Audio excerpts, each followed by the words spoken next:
Holy Trinity Church, Skipton.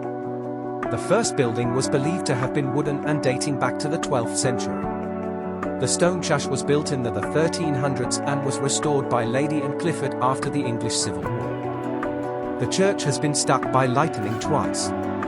The first time was in 1853 AD. The second time was in 1925, where it destroyed parts of the roof and the organ.